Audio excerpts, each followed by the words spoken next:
Nako, eto, magandang reaksyonan po, mga kabida, po. Ito hong pasabog po ni Senator Amy Marcos po, meron daw incentive package na inaalok daw, mga kabida, po.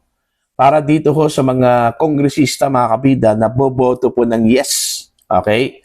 Yes, ibig sabihin po, papabor dito ho sa impeachment ni Sara Duterte, mga kabida. Diyan po sa plenary po ng House of Representatives, kung saan po ngayong araw po gaganapin po itong botohan po, mga kabida. Okay? Mantakin nyo, ha? Base ho sa kanya hong pasabog po, mga kabida, 5 million pesos daw ang inaalok. Okay? Plus meron pa pong 3 million pesos na dagdag daw, na MOOE. Bawat buwan po, mga kabida, po. And, of course, ito po yung pinakamalaki po, mga kabida, 150 million pesos worth of government projects daw, Bawat kongresista yan, mga kabida. Sabi po ni Senator Amy Marcos, na boboto po ng yes. Pero doon ho sa mga boboto po ng no, pasensyahan na po. Kasi posible hong matatanggalan po ng budget, mga kabida. Okay? At kung mamalasin po, magkakaroon daw ng kaso po, mga kabida, po.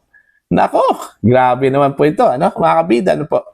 Eto, babasahin ko muna, ito hong post po ng PDP Laban, mga kabida, po. In the news, pera kapalit ng boto. Ayan po.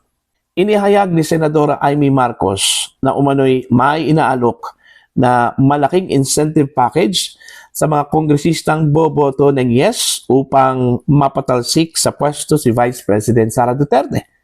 Sa mensahe ni Marcos sa GMA News, sinabi nitong kabilang umano sa alok ang 5 million pesos cash, dagdag na 3 million pesos buwanang maintenance and other operating expenses o MOE at 150 million pesos na halaga ng mga proyekto.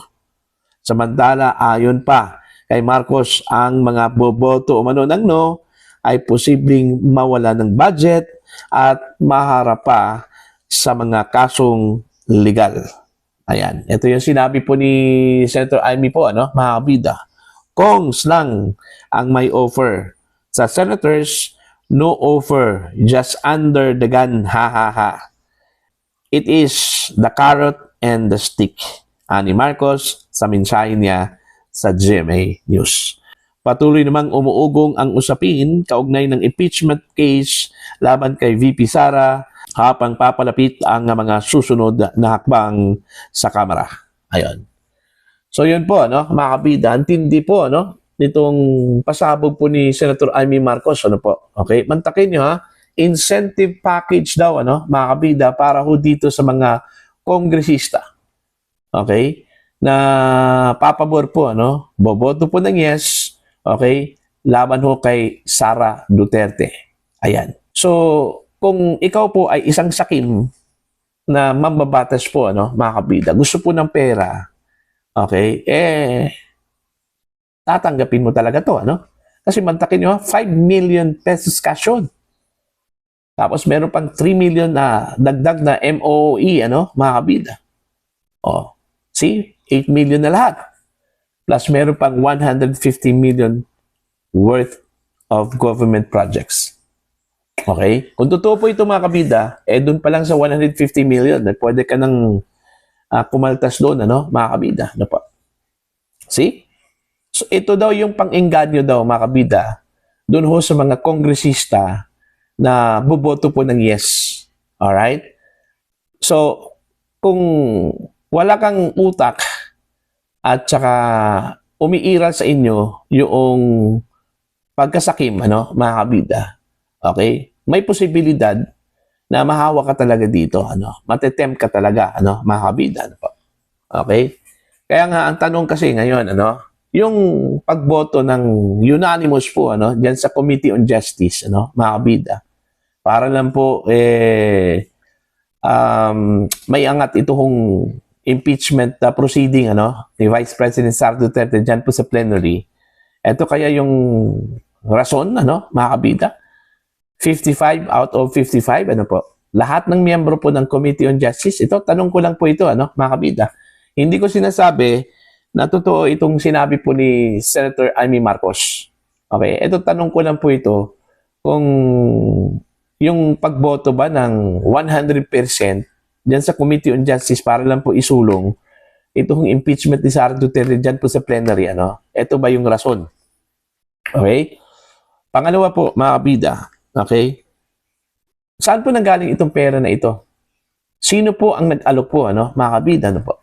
Wala pong malinaw dito sa sinabi po ni Senator Amy Marcos kung sino po ang nag-alok po, mga kabida, sa pera na ito.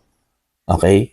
Basta lang po, nung lumabas po ito, mga kabida, bigla hong naglabas po ng pahayag po, ito hong Malacanang eh.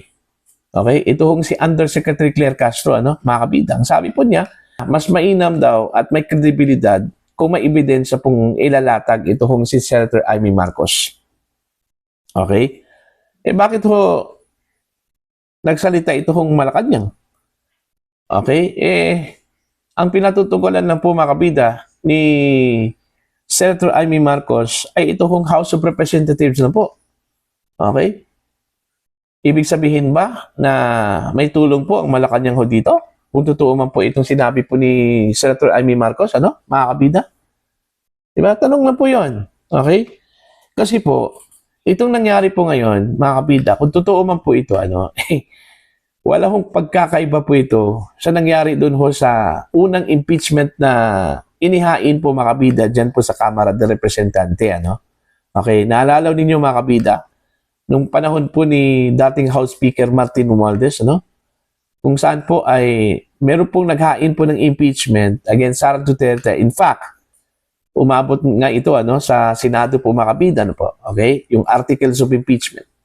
Nung unang hakbang pa po ng impeachment proceedings against Sara Duterte, kung saan po ay kumalap ng mga signatures, ang dami hong pumirma po doon, mga kabida. Okay? At sinabi po noon, na bawat pirma daw, meron daw kapalit na halaga po, mga kabida, pondo. Although, dinina ito, mga kabida, ng ilang mga mababatas, pero meron pong umamin po doon eh. Okay? Hindi man po direktang cash po ang binigay, pero budget po bawat distrito, mga kabida, po. Okay? Ang sabi po ng ilan sa mga umamin po, kaya daw sila napilitan, kaya daw sila sumali po sa majority, dahil kung hindi daw sila sumali, mga kabida, mawawalan daw sila ng pondo. Wala daw silang maitutulong doon ho sa kanilang mga constituents po, sa kanilang distrito. Kaya napilitan po silang pumirma, during the time, mga kabida, po. Okay? So, lumabas yung issue na yon, mga kabida, po. Dahil, yun nga, mayroon ng umamin ng mga mababatas po, mga kabida, po. Ngayon, ito hong pasabog po ni Senator Amy Marcos, mga kabida. Sigurado po ako, todo tanggi talaga. Ito hong mga mababatas po, Diyan po sa House of Representatives. So, ito, matindi po itong pasabog po, mga kabida, ni Senator Amy Marcos. Pero mas maganda po talaga, mga kabida, kung meron pong ebidensya na ilabas ito hong si Senator Amy, Kasi, gaya ng sinabi po ni Undersecretary Claire Castro, at that point, sinusuportahan ko po si UC Claire, mga kabida, na maglabas po ng ebidensya ito hong si Amy. Kasi wala hong pagkakaiba ho sa chismis at intriga po, mga kabida. Kung wala hong supporting evidence, ito hong si Senator Amy Marcos dito sa kanyang claim na incentive package para ho doon sa mga kongresistang boboto, mga kabida, pabor ho sa impeachment ni Sara Duterte. Okay? Kasi pwede po itong gawa-gawa lang po, mga kabida. Kung wala hong ilalatag na ebidensya po si Senator Amy Marcos. Ito, challenge po ito kay Senator Amy, dapat ho maglabas po siya ng ebidensya po, mga kabida, para maisampal po doon ho sa mga mababatas na siguradong tatanggi ho dito, okay? Mga kabida, magde-deny dito ho sa issue po ng incentive package po, na inaalok po, bawat kongresista na boboto po ng yes, okay? Sa impeachment ni Sara Duterte, mga kabida. Alam nyo, kawawa po yung mga boboto ho ng no dito, na kung saan po ay tinatayuan lang po nila yung kanilang prinsipyo, kanilang konsensya, ano, mga kabida, ano po, no? Kasi posible hong mawawalan po daw ng pondo eh. Imagine that, mga kabida. Diba? So, kung hindi ho sila bibigyan ng pondo, parang diniprive po ng gobyerno yung kanilang mga constituents. Yung mga constituents ng mga mababatas na hindi ho boboto ng yes, ano, mga kabida, sa impeachment ni Sara Duterte. Imagine that. So, malinaw po na politika talaga. Okay? Mga kabida, ano po. See? So, ito, matindi po ito, ano, kasi umiiral po ang politika po dito sa Pilipinas, mga kabida na po. Okay? In the guise ng mga budget po, ano, mga kabida na po. Pananakot dun ho sa mga kongresista, okay, na hindi ho susunod sa utos, mga kabida na po. Okay? Maliban po dyan ho sa budget na yan. Okay? May kakibat pa po, ano, na threat, na kakasuhan, ano. Kasi sa latest video po, mga kabida, ni Senator Amy Marcos, ano po? Okay? Involved ho dito yung ombudsman doon ho sa kanyang video. Okay? Kasi daw, ang pananakot daw ay nanggaling daw sa ombudsman, ano? Mga kabida, doon ho sa mga kongresista na buboto po ng no, ano? Kakasuhan daw ng Office of the Ombudsman. Teka muna, okay? Kung wala ka lang man pong ginawang masama po, ano? Hindi ka involved sa corruption, mga kabida, bakit ka natatakot? Okay, kung totoo man po itong sinabi po ni Senator Amy Marcos na kakasuhan daw ng ombudsman yung mga kongresista na hindi ho boboto ng yes, ano? Bakit ka matatakot? Kung wala ka lang man pong ginawa, ano, mga kabida, nakabulastugan po, ano? Okay? Hindi ka nangurakot. Okay? Hindi ka nanamantala po, ano, mga kabida, sa inyong posisyon, ano po, bilang kongresista po, ano, mga kabida. Di ba? Tayuan po ninyo yung inyong desisyon, ano, sa pamamagitan po ng prinsipyo po ninyo at saka yung konsensya po ninyo, ano, mga kabida. Okay? Bumoto po kayo ayon po sa ebidensya. Hindi ho dahil sa pinilit po kayo, dahil tinakot po kayo, ano, mga kabida, dahil binigyan kayo ng incentives, di ba? Parang binibenta po ninyo yung inyong mga constituents, mga kabida, no? Okay? Dahil yung pagboto po, mga kabida, na hindi po naaayon po sa konsensya, hindi po naaayon po sa ebidensya po, mga kabida, ano po. At dahil lang po sa salapi, ano, mga kabida, at dahil natatakot po, ano, mga kabida, ano po. Walang pagkakaiba doon ho sa tao po, mga kabida, na sunod-sunuran po, ano, sa mga utos. Okay? So, yun lang po, mga kabida, no? Ang sa akin, okay? Kung totoo man po ito, mga kabida, terrible talaga, no? Wala na hong pag-asa po itong bansang ito, ano po? Okay? So, again, challenge ito kay Senator Amy Marcos. Since siya po ay naglabas po ng pasabog po, mga kabida, naglabas po siya ng expose po patungkol ho sa incentive package para doon ho sa mga kongresista po, ano, mga kabida. Actually, intended daw ito na para ngayong araw po, ano, okay, na botohan po, mga kabida, ano po.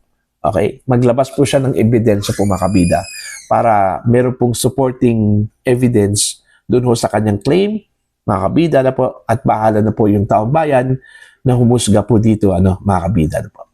Please comment down sa mga hindi pa po subscribe po sa akin. Please subscribe. Just click the subscribe button. Click the notification bell. Click all para updated po kayo, mga kabida, sa aking mga uploads. Maraming salamat po sa inyong lahat.